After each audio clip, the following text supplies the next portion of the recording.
So good morning. Welcome, everyone. The AverTech team is presenting this morning on developing a relevant policies and procedures manual for your AVERS programs. And Paul Encinas with Navajo Nation is with us this morning, myself, Winona Reed. Dr. Gassioma is not joining us this morning. And we have Nicholas and John, both from the AverTech team. So welcome.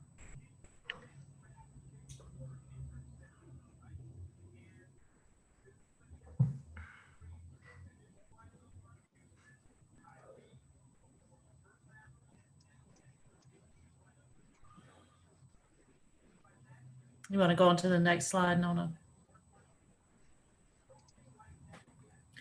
So today's webinar objectives, we're trying to increase understanding of these three objectives, and you probably saw them in the invite when you received that in your email. Number one, we're going to locate the table of contents template for developing your AVERS policies and procedures manual and the AVERS orientation checklist. I don't know why that's in there because we're not doing onboarding. But we'll be working on the first half of this objective, which is locating the template, which is on our AVERS website. Number two, the steps needed to develop an AVERS program policies and procedures manual applicable to program needs, grant management, provision of culturally appropriate VR services, and daily operations. And objective number three is what is needed to create a correct and usable policy and procedures manual.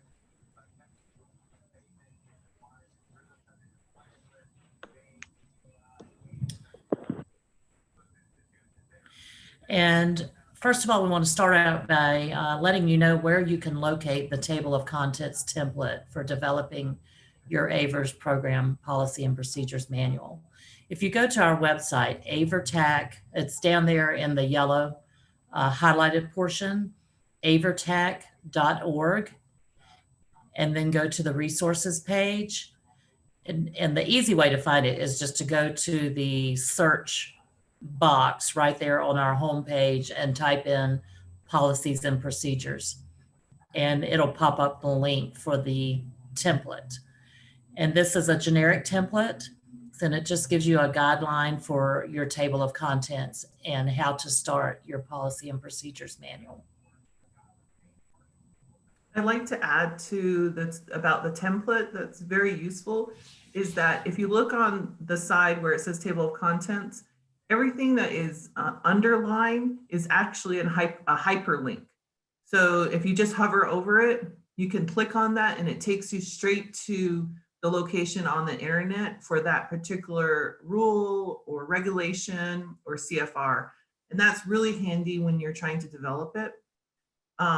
In addition, that this template of a table of contents is just an example. I've seen many that actually use the VR process as a table of contents, and that's pretty helpful as well, especially for a new staff member. Okay.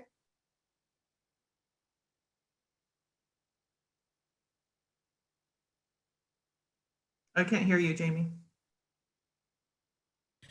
Sorry, forgot to hit the unmute button. I was just asking Paul if there was anything she wanted to add to that. So the CFR 371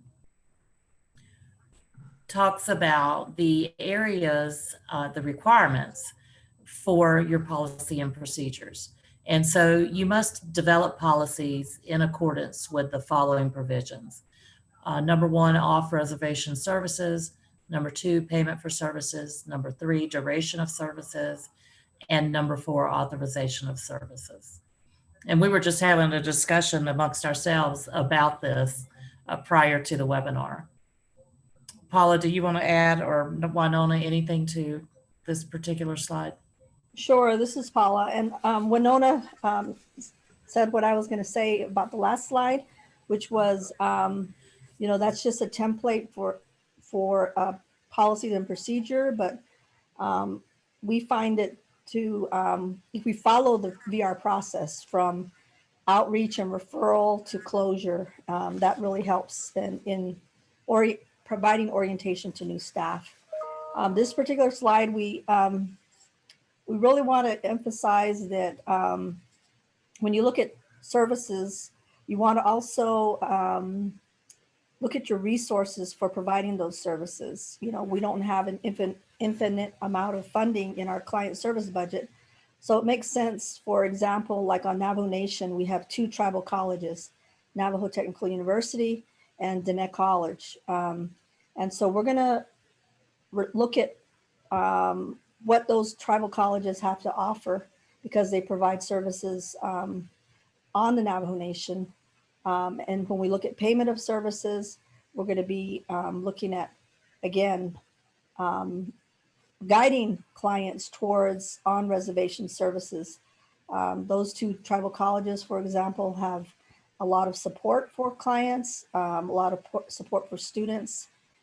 For instance, during this time of COVID, they were providing laptops for their students to participate. And so we want to look at resources on or near the reservation.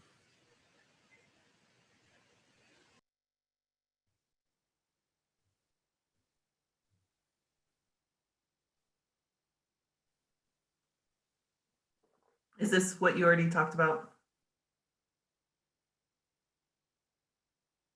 Oh, you're on mute. Again, just want to, when you look at services for and resources for consumers, you really want to look at the services that are available on or near the Navajo Nation or the reservation that you're serving.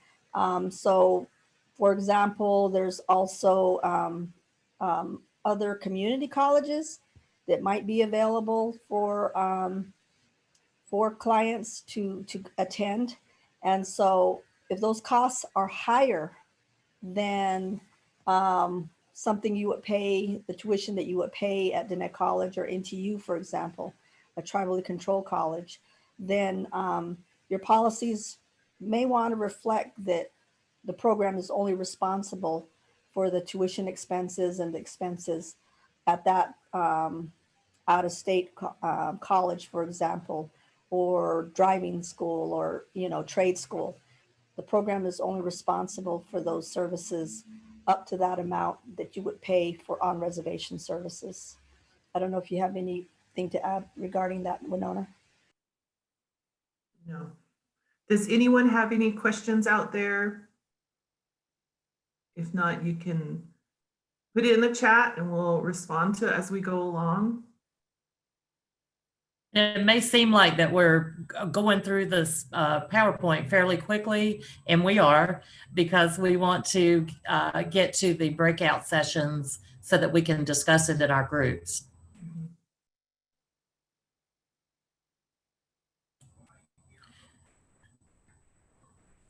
And so the second area that's a requirement is payment for services. And you have to have a written policy to govern the rates of payment for all purchased VR services. So establishing a fee schedule designed to ensure that Tribal VR pays reasonable costs for each service. And keeping with that fee schedule, you want to make sure that the fee schedule is not so low that it basically denies an individual any necessary services. We want to make sure by establishing that fee schedule that you permit, exceptions to some individuals' needs that have to be addressed. It's not, IPEs are not cookie cutter, and some services and needs are unique to the consumer. And then also you need to make sure that, you're not placing dollar limits on the amount that it'll pay for, but you're just being a good steward of your funds. And you want to make sure to be using reasonable costs in different service categories or the total services provided to an individual. Paula, do you want to add anything to that? I think you covered it. I just want to, again, emphasize the last bullet, that you really can't put absolute dollar limits because of consumer informed choice. Services are individualized. So you want to, again, just be good stewards of the resources that you currently have. And I think that's where the other three tie into this, because you're looking at, the duration of the services, you're looking at off reservation, on reservations, on or off reservation services.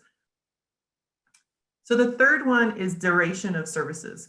So I just wanted to say real quickly that when I read this particular CFR and the requirements for developing your policies and procedures, so policies and procedures are mainly written for your staff to understand what they need to do to accomplish the goals and objectives of the grant and all the rules and regulations.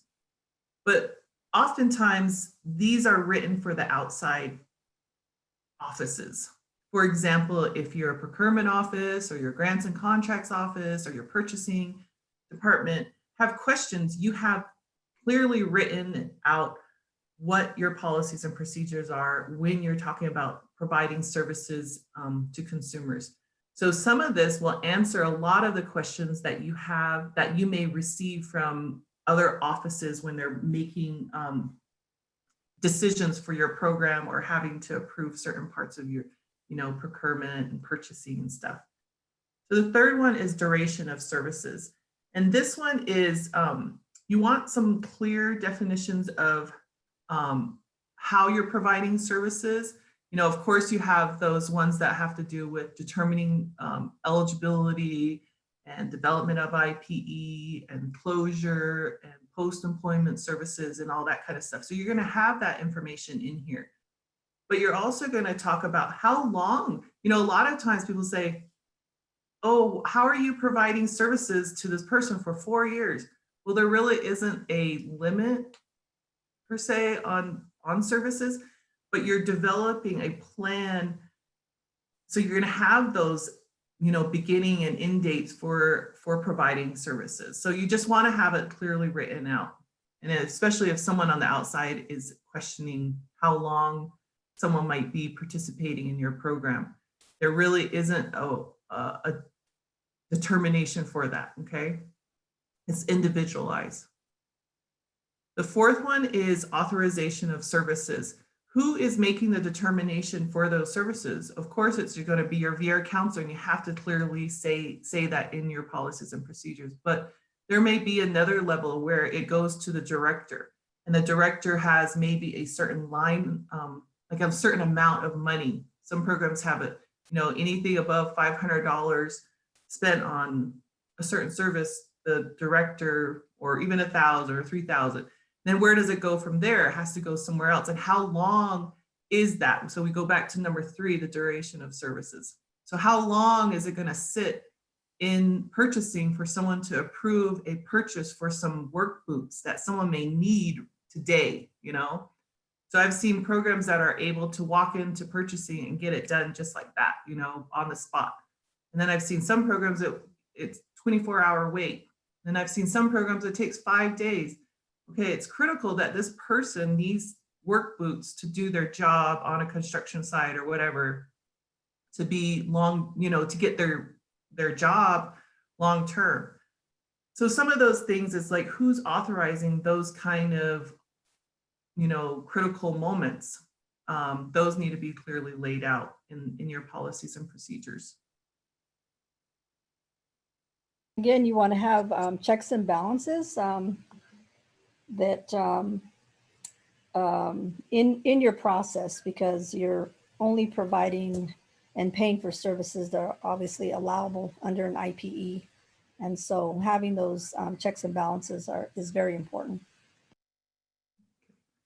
So policies are basically like long-term goals, typically published in a booklet or a binder that's pretty accessible to your staff as well as other department heads. They kind of give you the guidelines of formulating your procedures. What are procedures? They're the step-by-step sequence of activities or course of actions. They must be followed in the same order to correctly perform a task. And when I think about the procedures, that's kind of like the area where it's very, very helpful for your staff to understand. The policy may be kind of up there and addresses those CFRs, but it's those procedures that are really important to your staff because it makes them feel at ease of what's the next step. Okay, if we're talking about maybe the let's say authorization of services, if I'm putting something through, what's the next step? It's taking too long at this office. Where do we go? Who do I talk to? Or Yes. on and off reservation. So clearly laying that stuff out for your staff to understand what they need to do to be successful in their role. I agree. And I can remember years ago as a new VR counselor, not knowing, and you don't have someone holding your hand. And so you're making these decisions. You want to make sure you're doing the best that you can and that you're following correct policy. So having that written down in a place for your counselor or your staff member to go to and read exactly, this is what I do and this is why I do it, is so very important.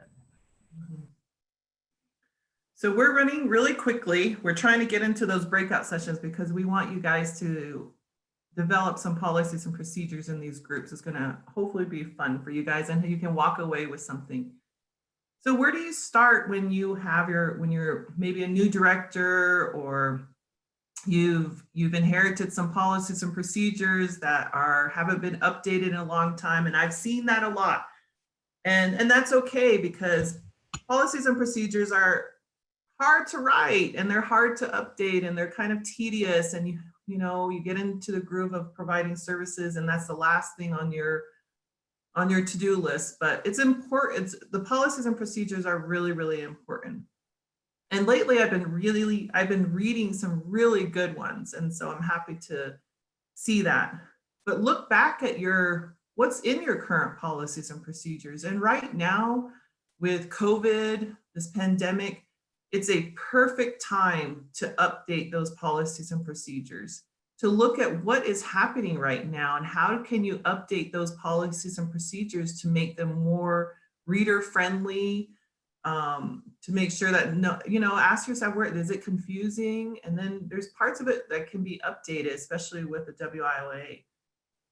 You want to look at the current CFRs. Those are important. So when you look at our table of contents, you can actually click on the 371s in there. We don't have the 361s. Again, those are mainly for the state, but they're really lay out some of the details for VR, for state VR in particular, but it's good to look at.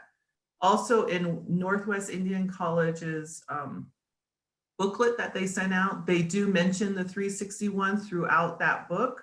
So that's another great resource that you can look at. Another thing is that a lot of policies and procedures are already written for your program. So don't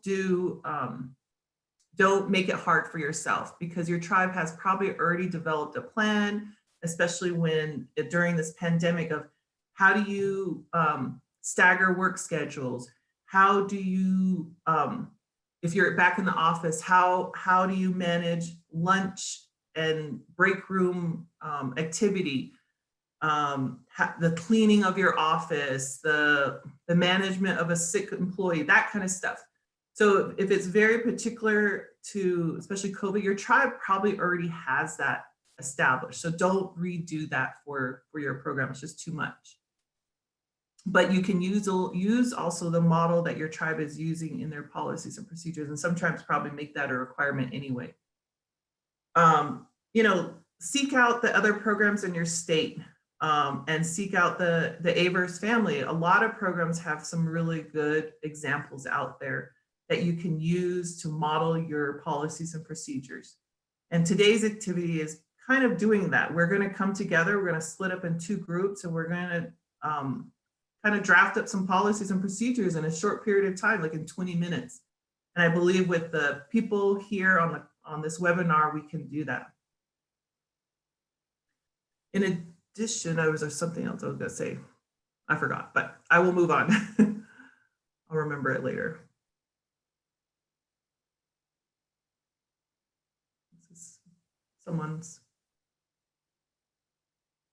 Is this yours, Jamie?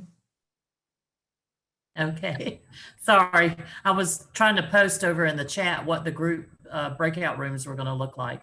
So the key points to consider when you're developing your policy and procedures manual, first of all, protecting your program, protecting and advocating for your consumers, meeting federal, state, and tribal expectations, making sure that your program's running smoothly. And having these guidelines and these procedures are going to help that. You're going to have a consistent, systematic way of providing services. Also, you want to make sure that the VR process is flowing correctly in your program, that you're following the VR process as it should be, and also that you're providing an understanding and a knowledge base for your staff to understand and to know what your policies and procedures are. We can go on to the next slide. So the content and structure are, first of all, you're going to have your title for your policy and procedures. It's going to be unique, and you're going to use just descriptive words about your program. You're going to avoid vague titles when you're talking about specific points, procedures, and things like that. Make sure the title's brief yet descriptive, so that people don't have to search for the purpose of it. And ideally, you're going to keep the titles less than 64 characters in length and avoid including phrases. You want to also make sure that you have the effective date of the policy when it was officially put into practice, and maybe different, in case it's different than the date the policy was adopted. And you're going to have contact information for your unit or the position to be consulted regarding this specific policy. For example, your director or your chairperson, or the person that's approving authorizations for purchases and things of that nature in your fiscal department. Or you could have a contact, link to make it relevant to your website and indicate how to contact or maybe reach the person that is responsible for that particular step of the policy or procedure.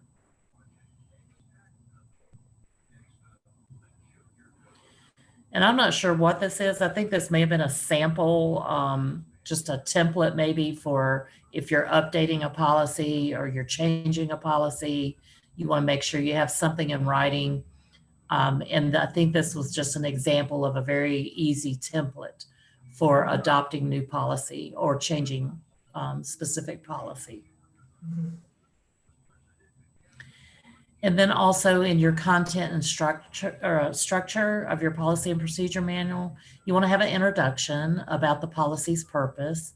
For example, you're going to promote, assure, protect, or comply with, etc. And you want to make sure that the information to introduce the policy is there.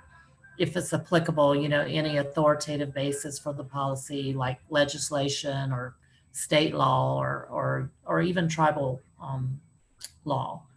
You're also going to have a policy statement. So this is the actual policy itself, and it may be divided into subsections, or maybe you can include it in a glossary. So the policy and statement is going to include, any rules or standards. And because policies do not change frequently, most policies may not be including procedures or supplemental information. And then also you want to put your resources in there, any links to the procedures or any related information or guidelines or templates or forms. You want to include that as well, along with your policy statement and the introduction to that particular policy.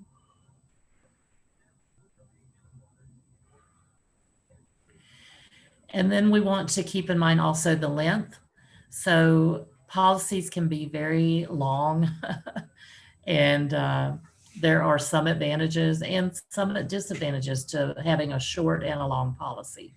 So the length of a policy can determine how long it takes to load if it's on a computerized system, how easy it is to find if you do keyword searches, I do that all the time. I pull up policy and procedure manuals, and the first thing I do is search for the word that I'm looking for or the policy that I'm looking for, so that I don't have to read through. So you want to kind of think about that when you're creating the length of the policy, and how easy is it for individuals to read or to navigate within your policy document.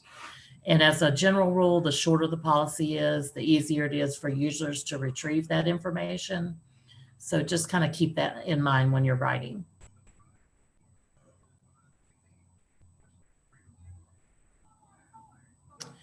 All right. Wow. I'm going to wrap up with this at the end. So we'll talk about any upcoming webinars or talking circles that we have. And I think we're going to go ahead and go into our breakout sessions. I remembered what I was going to say. Oh, okay. Go ahead. So I just wanted to say real quick, oftentimes I feel like some of the other three requirements from RSA for policies and procedures are a lot easier to write. And I feel like the payment of services is probably the hardest one. But the state VR has a fee schedule that you can look at and model. Again, there's some amounts in there, but it's just a guide to tell you, if someone needs, give me an example, Jamie, of one of the things in the fee schedule. Like, for example, if someone needs a certain kind of eyewear or something, or yes, I was thinking a pair of boots or something. Yeah. There's a guideline of what that would cost, and there's a fee schedule involved. Again, it's just a guide to tell you, this is what it's going to cost. There's no absolute amount, but that's the point where you're going to be looking at comparable benefits and services. You're going to be researching, like, what does this cost and how can we get it paid? IHS might cover it 100%. That's true. So those kind of things, just look at the state VR's model as well as other states and other programs within the state is important, other VR programs. Anything to add on that? The only thing I was thinking is depending on the vendor that you use. Yeah. For example, if you're sending someone for an eye examination, you're going to have to find out what are your parameters for fee schedules, because some vendors, they add extra cost in and this, that, and the other. So that's important to make sure when you're working outside off reservation or with particular vendors, that what they are willing to provide for a specific amount. Sorry, Paula, were you getting ready to say something? Well, I was just going to say, Winona made a good point about having policies around comparable benefits. It's important to for your staff to know to utilize comparable benefits and know what's out there. We have what was brought up, services through Indian Health Services. Sometimes they provide the socks for diabetes circulation. I mean, you can get, or they provide eyeglasses, or some of them provide hearing aids. Or they'll provide the evaluation for the hearing aid, and then possibly the program could purchase the hearing aid. So know your resources, have policies around comparable benefits, so you are utilizing all that's available. But we also understand that there's not a whole lot of resources out there in many of our communities. So we make do with what we have. And we don't have a whole lot of selection. So when it comes to client informed choice and so on, having a menu of options, we're very familiar that there's not a whole lot of resources in some of our communities. So we understand that. Yeah, the hearing aid is a really good example, just because I'm helping my my mother-in-law with her hearing aids, and they're pretty expensive. And insurance will only cover a certain amount, and she's able to get some sort of another discount. And I think out of pocket, she's gonna, if she wants the nice one, the kind that you don't really see, the one that just is in there, it's about $2,000 out of pocket with everything else covered. But if she got the generic version, it's this big old thing that sticks out. And so anyway, Thanks, Winona. I just want to read Rachel's comment and respond, and maybe other folks can respond too. Rachel's comment is, I was recently asked if it is required for the consumer to have access to the program policies and procedures. I haven't had a chance to look at the specific language. I know it's highly recommended as best practice at least, and especially the part that would pertain to service provision, eligibility, etc. It just jumped. And eligibility, etc., that would affect them.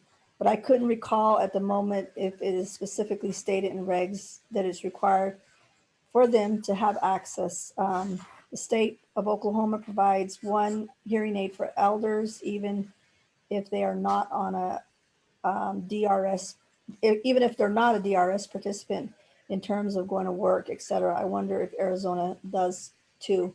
My understanding is you would want best practices is that you would want your consumers or your advisory council to be involved in the review and development of policies. I mean, you can have a small team on your staff to establish those policies, but it's best practice to put them out for comment and get your, if you have an advisory council, get them involved in reviewing them. My understanding is, clients and the general public should have access to all our policies. That's why we're saying to be very careful is not the word, but to be very thoughtful when it comes to setting any kind of fee schedules, upper and lower limits. So it's my understanding that yes, the community and clients should have access to your policies and procedures. And you could put them on your website to have them available. We have had situations where the client is not necessarily the state client assistance project, but the protection advocacy programs have asked for our current policies, and we have to provide them copies of it. So my understanding is yes, to give consumers access to those policies and procedures is I don't want to say required, but it probably is required. Good practice, yes.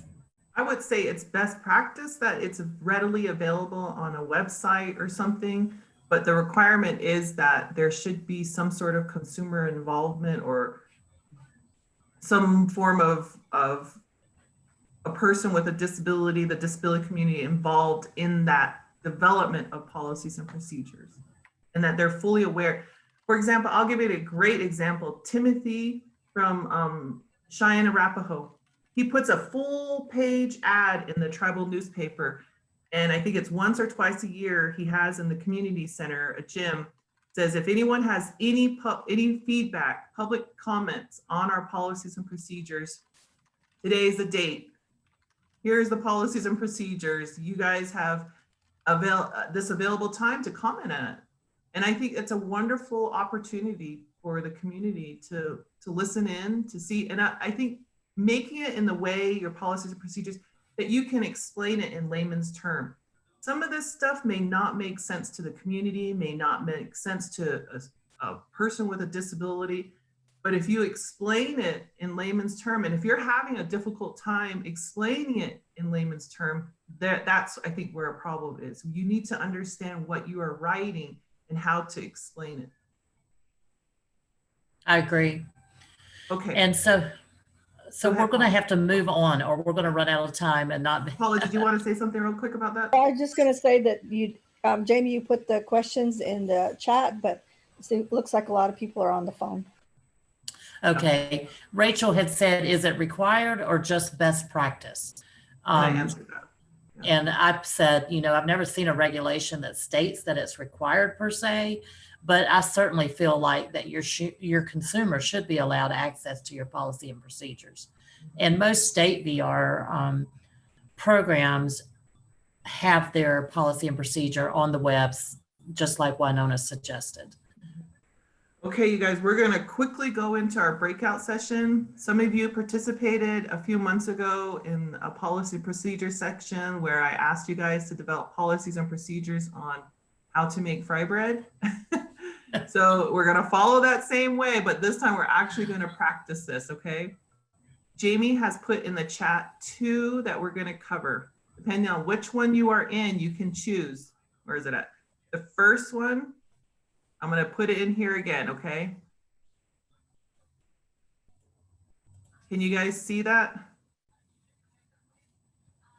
In there. So the first one is going to develop a policy and procedure for taking home case files, especially right now with COVID. What do you want to let your staff know? What are the procedures involved? Some people have a specific locked with key briefcase that they do. Some say absolutely no.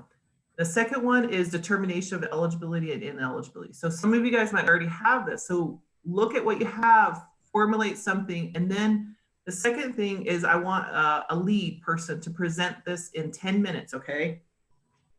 Actually, we have 15 minutes to do this exercise, okay? I'm gonna bounce around where you're gonna split this group in half. So there's gonna be about 14 people in each group. I'm gonna bounce around.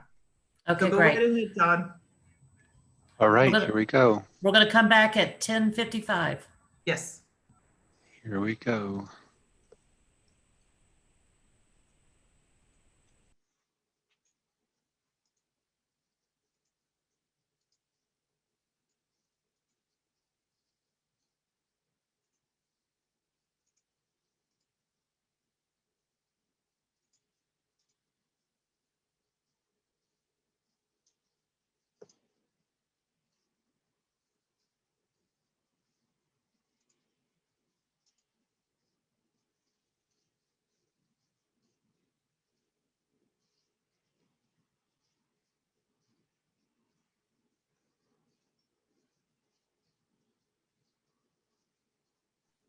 So this happened to me last time, John, where the phone numbers stayed in the main room, even though they were in breakout rooms. Say that one more time. Sorry. So I don't know what your participant list looks like right now. Mine says participants 2, but then it lists me and you plus 3 other phone numbers. Really? Well, I do not see the numbers. Oh, interesting. So that's just me then. So I know that they're in the room because you just go by the participant number. Okay. Yeah, the other thing is you might want to pause the recording. I mean, like, I don't know.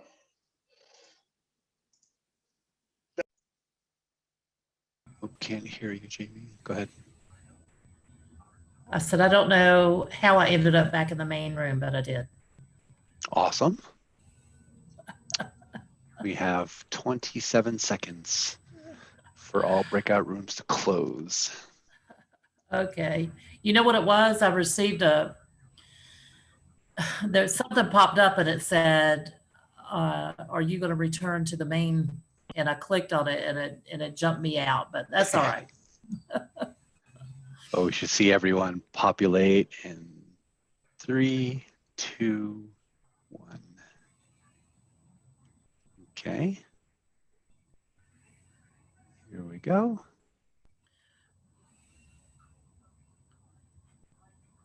All right, we're all back in the main room. So we have 3 minutes. So quickly, Group A had the task of creating a policy for taking home case files. And so we had 2 policies. Number 1, the first policy was absolutely no removal of case files from the AVERS program office ever under any circumstances. And that was the policy. And then number 2, if you have hard copy case files and you do not use electronics case files, you can remove the case file, but there's a procedure. You have a check-in and check-out sheet with a date and time. Some programs say you should need a second, either a supervisor approval or a witness. The next step is to use a box or a case with a passcode that can be locked. And then number 3, if you do remove the case file, there's only a specific location that the case file can be taken to, like your home. Can't be going down the road if you're traveling or to a restaurant or something. Number 4, there's a specific timeline for how long you can have the case file. And then number 5, in the case of an emergency, a supervisor, there's a procedure for the supervisor to retrieve the case file and return it to the AVERS program. So that was the policy that the team created for taking home case files. I like that. Does anyone have any comments about that out there? Unmute yourself if you do. We had, you know, in far as case files and stuff like that go, we've actually had our building collapse on us. So we had to remove the files out of that building and transfer it over to where we're currently at. So that, you know, I would say a fail-safe type of procedure in that, or fail-safe, or whatever they call it, whatever. But something along that way in case it happens.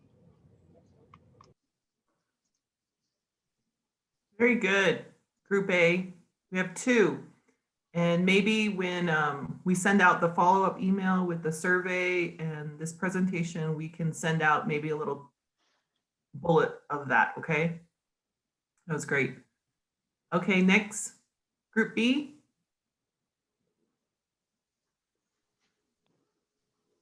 Unmute yourself, Sharon.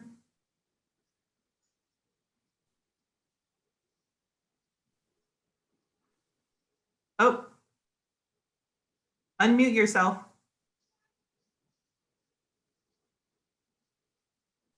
There you go. Okay, can you hear me? Yep. Okay. So ours was to determine eligibility.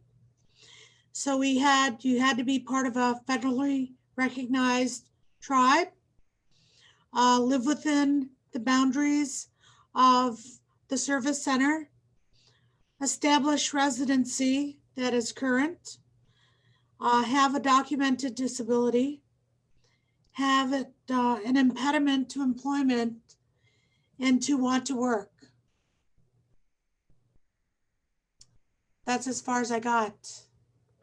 Would anyone else from the group like to talk? Hello? Good job.